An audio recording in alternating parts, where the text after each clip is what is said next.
बेटा अगर लायक बा तो पतो ही लायक रही कि ना रही ना रही। पतो ही केकरे चलते बिगड़त या क्यों नहीं बोली।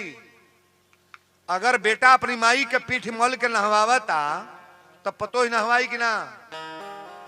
बेटा अपनी माई के चाय पहले देता तो पतो ही दे कि ना। बेटा माई के लुगा फींचाता पतो ही ना फींची। बेटा माई के थरिया धोवाता तो पतो ही ना धोई। अगर बेटा लाइन में है, बेटा सुंदर विचार का है, बेटा कर्मठी है, तो अपनी औरत को बेटा अपने नक्शा में ढाल देगा महाराज। हम बहू की गलती नहीं मानते हैं, ये लड़कों की गलती है जो आज नौजवान हमारे साथी यहां जो खड़े हैं और जो कथा में बैठे हैं। परिवार को सजाने का प्रयास करो। पहले माई है कि पहले मेहरारू है? नहीं बोलोगे? पहले माई है। माई जबले रहल है, जबले तू जवान रहल। आज जौने लड़का के बियाह नहीं भेल बना कुछ ले आई तो कही ए माँ खा लिए है पंटे में बा, ए माँ पंटवा में 200 रुपया बा निकाल लिए, ए माँ कमीज में बा निकाल लिए, ए माँ ये कर देना। जब तक बियाह नहीं भेल बा तबले।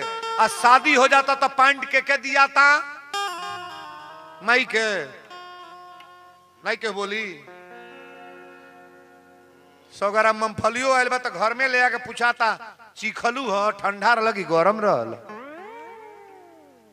माइयों को खियाओ भाई। हमारी कथा माता पिता का है आज, और पुत्र जितने यहां हैं आप कांटा करके कथा को सुनना कि वीरेंद्र बाबा क्या बोल गए।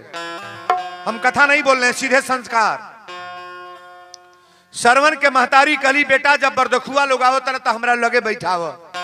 बरदखुआ लोग अइले, सरवन के माई बाप कहले सरकार हम शादी करब बाबू के, लेकिन लड़की कैसन बा? बरदखुआ लोग कहले लड़की बढ़िया बा, कोनो बात ना बा। अब लड़की जब आइल, बियाह हो गई, शादी हो गई, लड़की आइल तो सरवन से कहलस कि ये 2 गो काम हम ना करब। तारा माई बाप के लुगा ना फींचब और तारा माई बाप के खाइल बर्तन ना धोब। सरवन कहले ना करबू? कहली ना। सरवन कहले सुन लो, माई बाप के बर्तन हम धोब, माई बाप के कपड़ा हम धोब, लेकिन एक काम कर, सिंदूर लगा दे बानी, तू बैठ के खा। अच्छा जैसे कर, निवेदन हमार बा कि धीरे से तू अपने नैहर चल जा। औरत कहल बियाह को कैलबेन तो काहे नैहर जाए? सरवन कहले एजू रह, लेकिन अब सजी काम हम करब। कुछ चालू एक हल का पतोहियो बाड़ी ना। एगो नया है नौका मॉडल का पतो ससुरा गए, ससुरा गए तो बुढ़िया रोज दुआरा बाहर है, पतोहिया कबो दुआरा बाहर है ना, कबो दुआरा बाहर है ना। तो लइकवा कलश की ए माई ते ही घरवा बाहर ले, काहे ना बाहर ली? तो कहली ए बाबू हम ही बाहर ली, कबो बहरबे ना करी। तब माई बाहरत रहे तो लइकवा छोड़े लागल, कुचवा छोड़े लागल। कलश हट हम बाहर, काहे ते बहरबे, हट हम बाहर। तब पतोहिया गइल कहल झगड़ा न कर लोगन, हम फैसला कर दे तनी अपने में लड़ लोगन जौन 5 दिन तू बहरिया 5 दिन तोहार माई।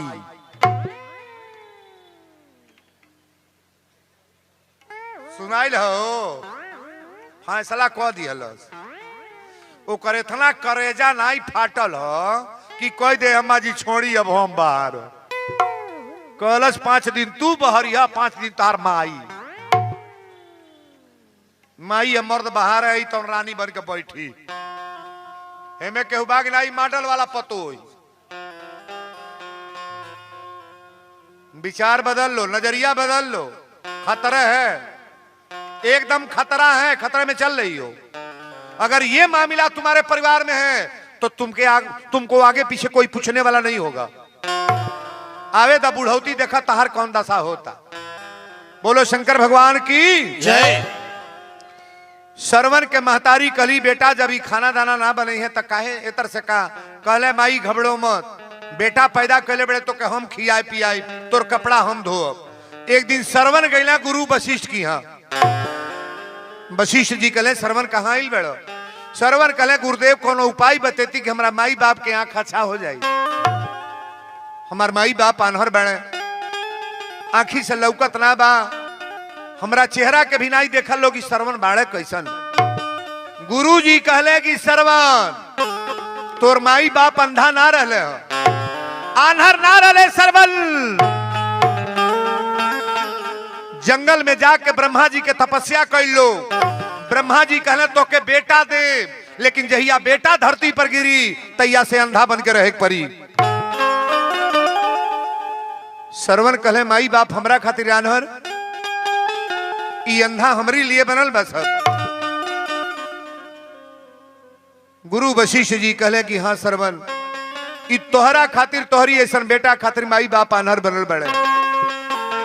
सरवन कहले गुरुदेव कोनो उपाय बताई कि हमारा माई बाप की आंख अच्छा हो जा।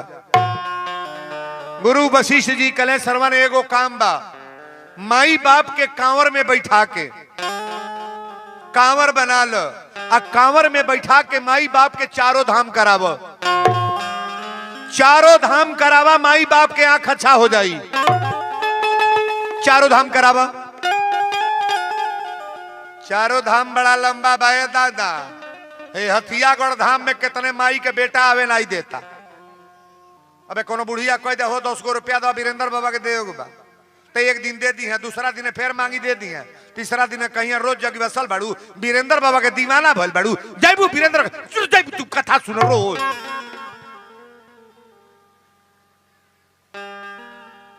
बेटा तो जौन करता लोग तो सब बुझाता।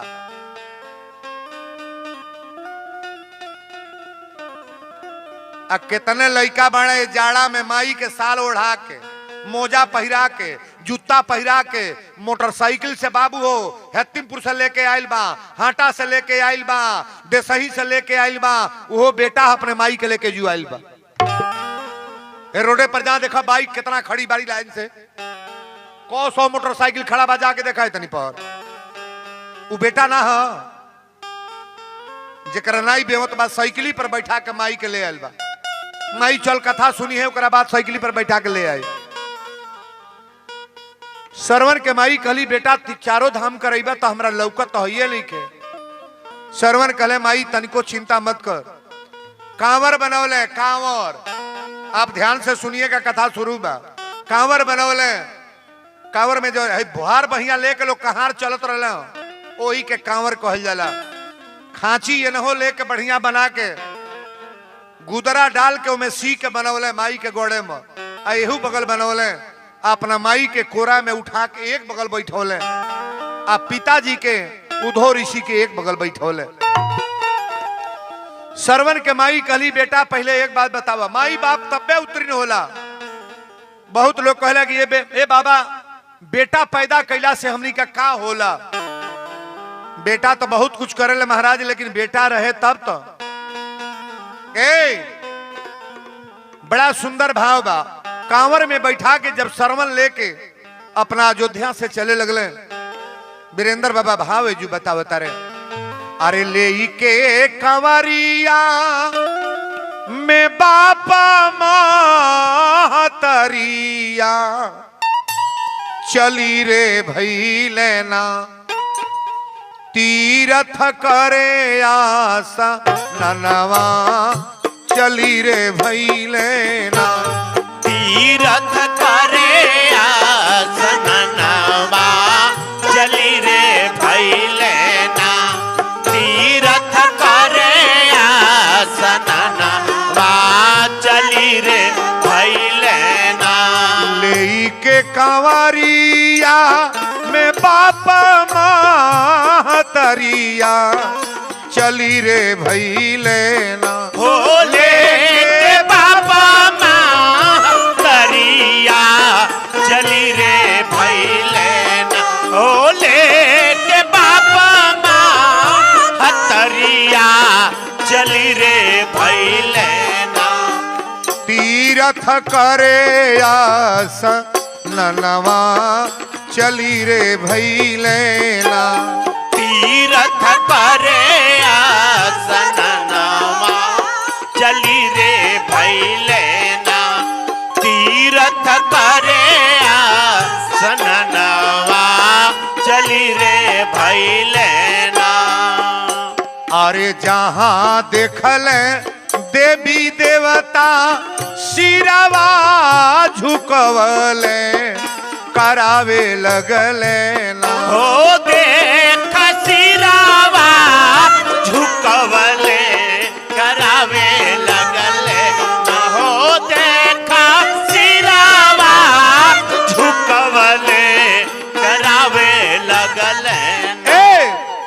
माता पिता दर्शनवा करावे लगले ना।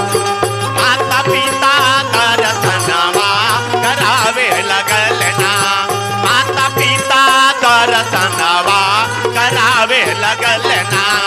माता पिता दर्शनवा करावे लगल ना। बोल दी राजा रामचंद्र की। बड़ा जोरदार प्रसंग बा, तनी ध्यान से सुनो। श्रवण अपना माई बाप के लेके अयोध्या से पहले प्रयागराज गईले। प्रयागराज घाटे पर हनुमान जी का मंदिर है, जो हम लोग आज भी वर्तमान में जाकर पूजा वहां करते हैं। लड्डू चढ़ाना होगा ना, अब प्रयाग में आप चले जाओ, मकर संक्रांति के नहान पर जाए, चाहे किसी भाव में जाएं आप, 1 घंटा लगेगा गेट पास करने में। महाराज माई के उतार के कहले माई गोड़ लागले, हनुमान जी के मंदिर है। पिता के कहले पिताजी गोड़ लागली, हई भरद्वाज जी के आश्रम हो। सबके गोड़ लगवावता, कांवर लेके चलल बड़े, चारों धाम करावत रे। धीरे धीरे घूमत घूमत कई बरस बीत गई। श्रवण के माई कली, बेटा तोहरा मेहरारू के खबर नहीं बा, तोर मेहरारू कैसे हुई? श्रवण कहले माई अगर माई के आशीर्वाद बा तो मेहरारू बढ़िया रही। माई के भाव ले चाहिए। अगर माई के कष्ट ना होता ना तो औरत भी अच्छी रहेगी। माई को दर्द नहीं है ना तो महिला भी अच्छी रहेगी। चारों धाम करावत लेके इला अयोध्या बगीचा में। बहुत बड़ा जंगल है सरजू के किनारे। अब वही जंगल में इला तो श्रवण के माई कहली बेटा तनी अपन ई कांवर नीचे उतारे ना। श्रवण नीचे उतार देले। कहली कि बेटा हमरा बड़ा जोर प्यास लगल बा, पानी ले आवा, पहले पानी पिया दे बेटा। श्रवण कहले माई 1 घंटा और कांवर में बैठना। कहली कि बेटा हम कांवर में बैठ ना पाई, गोड़ हमार दुखाता, दर्द करता, तनी घूमू टहर ले बा, तू ले आके वो पानी ले आके पियाव। कमंडल लेके श्रवण गईला सरजू के किनारे। अयोध्या की बात है, गौर से सुनिएगा। कमंडल लेके गईला सरजू के किनारे। अपना माई से कहले कि माई 5 मिनट रुका। देखिए माई के पानी के पियावेला, जवार के लोग की बेटा ना बोलो। माई के पानी कब पियाई तो बेटा पियाई। दुनिया वाले पानी का पियाएंगे बाबू। वो हमरा भरत जी एगो गीत गौल बड़ा, तनु लाइन बजा दिया, जियते ना बात पूछे। आरी जियते न बात पूछे, जियते न बात पूछे, अरे कौनो रे परानी, अमुअते दियात बा पिपरवो के पानी। मुअते दियात बा पिपरवो के पानी। मुअते दियात बा पिपरवो के पानी। जियते न बात पूछे,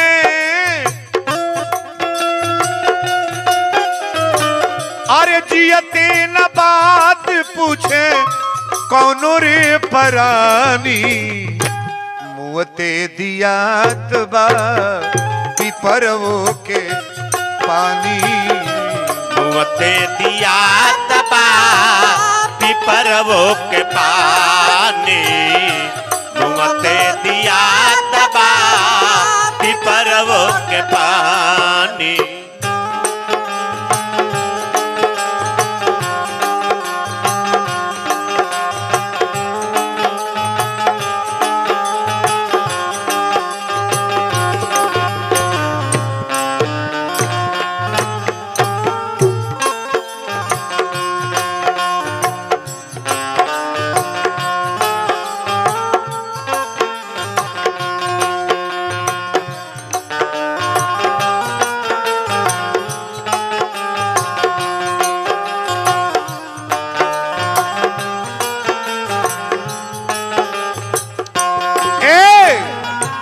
पाकिट में दाम तबले 100 गो संघाती।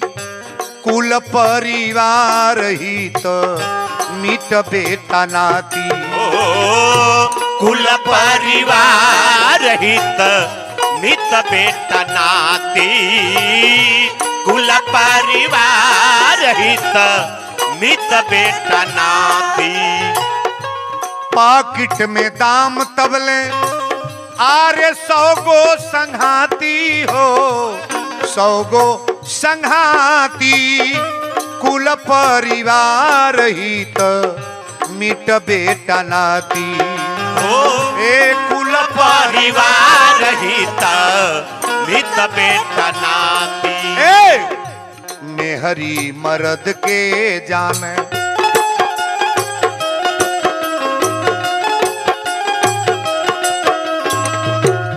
मेहरी मर्द के जाने।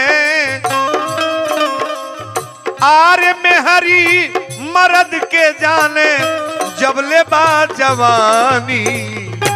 मुअते दिया तो बा पिपरवो के पानी। मुअते दिया तबा पिपरवो के पानी। मुअते दिया तबा पिपरवो के पानी।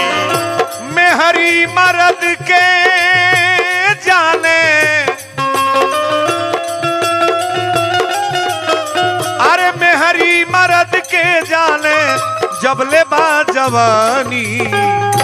मुअते दिया तबा पिपरवो के। मुअते दिया तबा पिपरवो के पानी। मुअते दिया तबा पिपरवो के पानी। बोल दी यज्ञ भगवान की। कमंडल में पानी अपना माई खातिर लेवे गईला है बाबू।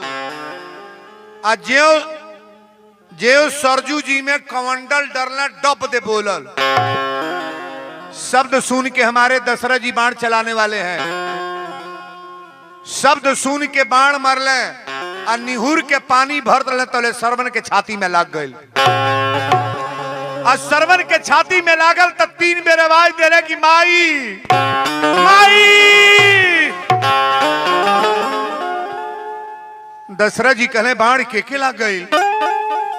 दशरथ दौड़ल बढ़े आज सरवन वही पानी के खाटे पर गिर गई। दशरथ जब गईल बढ़े तो सरवन वही पानी के छाछ पर गिरल बढ़े। हाथ में कमंडल बाए बाबू और छाती में बाण लगल बा। दशरथ जब गईले तो सरवन कहले कि राजा बाण तुम्हारे के मार देहला लेकिन लग गल बाप छाती में। लेकिन हमार प्राण रहे ना रहे लेकिन माई के प्राण बचाला राजा। माई के प्राण बचाला। हमार माई पियासल बाओ वो जंगल में तड़पतिया। ई कमंडल के पानी लेके हमरा माई बाप के लग चल जा। और हमरा महतारी बाप के ई पानी पिया के बता दिया कि तारा बेटा के मार देले बनी। एक पर्दा में न रखिए। हमार मौत बता दी है कि 10 सरवन मर गई है। दशरथ कहले कि हे विधाता ई कितना बड़ा पाप हो गई। एकरा महतारी बाप से जाके कहब कि तोहरी बेटा के मार देली तो माई बाप जी की मरी। कमंडल के पानी लेके दशरथ जी गईले। जब जंगल में गईले तो आवाज पैर के भारी लगल। सरवन के माई कहली कि सरवन काहे लेट हो गए बेटा। दशरथ बोलत ना बड़े। सरवन के महतारी कहली बेटा हम कुछ कहब नहीं भले लेट हो गई। आ बेटा का भइल काहे लेट हो गई। पानी लेके आ गई। सरवन बोल दशरथ बोलत ना बड़े। सरवन के महतारी कहली बेटा हम नाराज ना बानी। 10 मिनट लेट हो गई पानी लेके आ गई। अब पानी पिया दे बेटा पानी पिया दे। आज जब दशरथ आगे अइले अपन बेटा रही तो तुरंत बोलित कि ना तुरंत कही कि माई हम आ गईली। लेकिन दशरथ अपना इस बच्चे को बैठा लेना जो खड़ा है बच्चा बैठाओ जल्दी। कथा को बड़ा बारीकी से सुनना। दशरथ कहले कि कौना तर से कहीं कि तोहरा बेटा के मार दिल बनी। कहली कि बेटा हम नाराज ना बनी, आवा हमरा लगे पानी ले आवा। गिलास में ढाला, पानी पी ली। जब दशरथ गईले तक जब गोड़वा भारी अवजवा आई, महतारी यहां तक ले पहचान कली कि हमार बेटा है कि दूसर के हूं। अपना बेटा के चलल दूसरा के चलने में अंतर बा ना बा ना बा। श्रवण के माई कहली जब नियरे अइले, श्रवण के महतारी कहली आप कौन हैं, कौन हैं?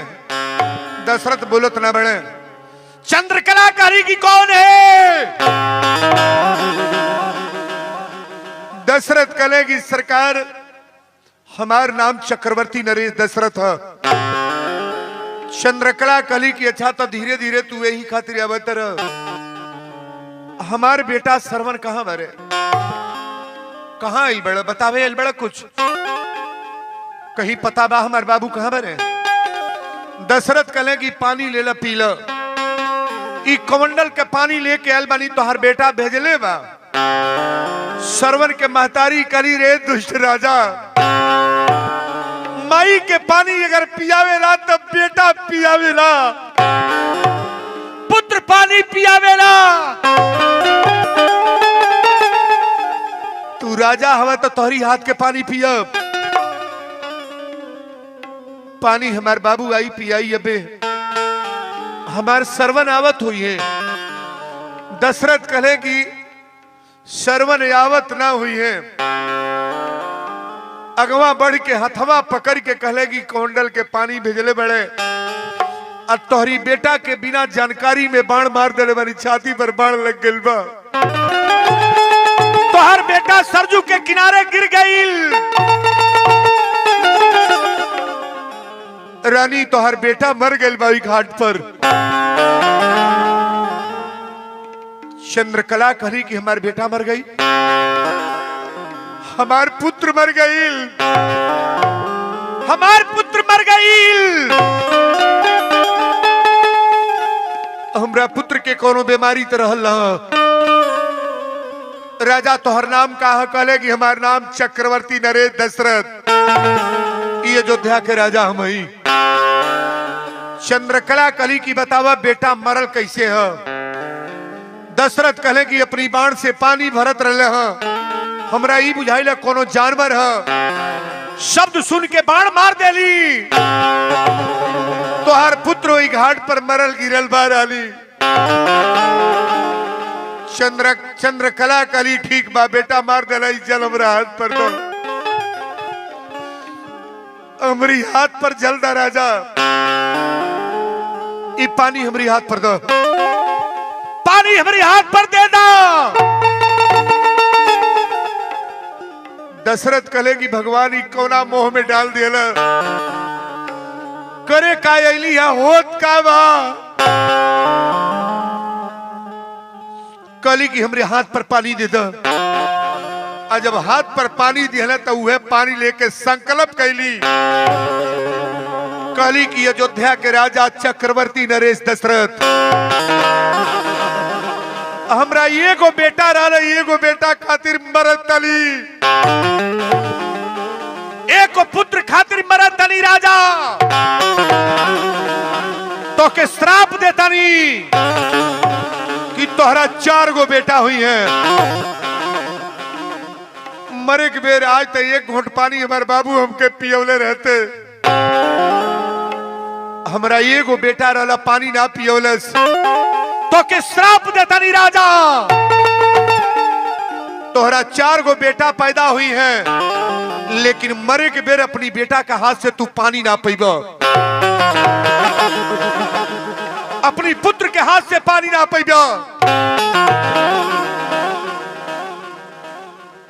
दशरथ कहले कि इतना बड़ा श्राप? कहली कि मरे के बेर अपनी पुत्र के वियोग में तू मरबा। आज श्रवण के वियोग में मरे जाता रही, तू अपनी पुत्र के वियोग में मरबा राजा। 4 गो बेटा रही है, तोहरा मरे के टाइम में तोहर बेटा तोहरी लगे ना रही। दशरथ जी कहले अब कौना दशा पर जाई? ई कांवर दशरथ उठौले, कहले कि आप लोग कांवर में दोनों लोग बैठ जाए। आ कांवर लेके वही घाट पर गईले जौना घाट पर सरवन मरल रहले। बेटा के मौत बड़ा अजीब होला बाबू। एक जनी ना 3 गो लाश के दाह संस्कार दशरथ जी कैले बड़े। ये प्रमाण है, गौर से सुनने का प्रयास करना। कांवर जब लेके चले लगले तो सरवन के माई कहली कि दशरथ एक बात बतावा, आज जौना स्थिति में हम रोवत आनी, आनहर आनहर महतारी, आनहर बाप, अब पुत्र के मार के आके तू कमंडल के पानी पानी पियावे जाता रह। महतारी के पानी से बोध ना होला, बेटा के प्रेम से बोध होला। मई बिना पानी के जी सकेले, लेकिन बेटा मर गल तो हमारे संसार में बाकी कौन जगह जाई। कांवर में से उतरले, जब सरवन के लाशी के ऊपर ले गईले, सरवन के माई अपन झोटा खोल के बाबू के देही पर पटक देली। कली विधाता तहरी दरबार में कबो अन्याय नहीं होला, तहरी दरबार में कबो अन्याय ना। भगवान तोहरी दरबार में न्याय होला। आज सरवन ऐसा बेटा एक घाट पर सजू के किनारे मरल बा। आई लाश लेके जब पहुंचल बड़े लोग, शरीरिया पर जब हथवा धो के लगली रोवे कि कन्हवा पे कांवर उठाई के बबुआ, तू छोड़ेला मजेदार हो। कन्हवा पे कांवर उठाई के बबुआ, तू छोड़ेला मजेदार हो।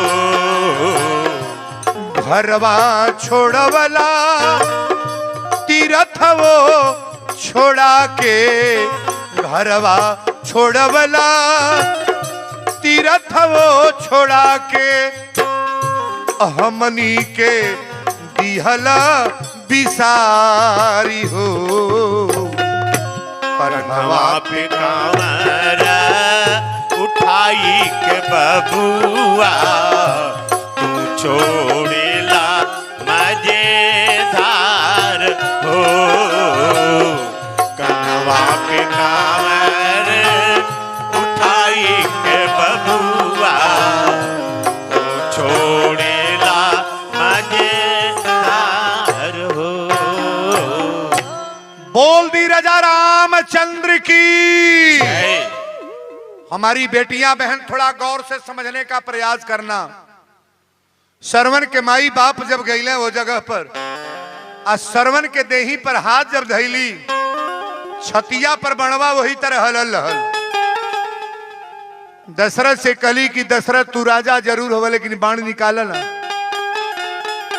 दशरथ बाण निकल, कहले तो लोग के जीवन के परवरिश हम कर। सरवन के महतारी करी की दुष्ट राजा, श्राप है। आखिरी आवाज में तो के श्राप देता नहीं जा, जौना तर से पुत्र के वियोग में तड़प तड़प के मरता नहीं, तक के श्राप देता नहीं कि पुत्र के वियोग में तड़प तड़प के मर जाएगा। दो गो लाश घाटे पर खड़ा बा, 3 गो बड़ा बनौले पर महतारी या बेटा बाप एक के साथे मरेले। इ निमन करम भइल बा कि ना भइल बा? नहीं खे भाई, 3 गो लाश एक जगह सुतावल बा। लेकिन एक निवेदन करब, जितने हमारे पुरुष वर्ग के लोग हैं, आप लोग पैसा ना दें, पैसा की बात नहीं है, लेकिन हाथ जोड़ करके प्रार्थना ही है कि कथा डिस्टर्ब न करें। आप कथा में से तुरंत आप लोग भगना शुरू कर देते हैं। आज कथा जो चल रही है, अच्छा है, मैं जितना लोग आयल बा सबके कफन लागी कि ना? नहीं लगेगा? नहीं लगेगा? तन हाथ उठाई देखी केकरा केकरा चाह बा। जेकरा लागी ते ही उठावो। और जहाजी में जे मरी ओके तो राखी बन के ओई तरह फेंका जाई कहां ओकरा कफन के ताक बा बड़ा तकदीर जे कर तेज होई तेकरा कफन लागी तो ह उठा ल कहां ऊपर प्रभु उठाओ हाथ ऊपर उठाइए सब लोग बजाइए ताली बरिया रे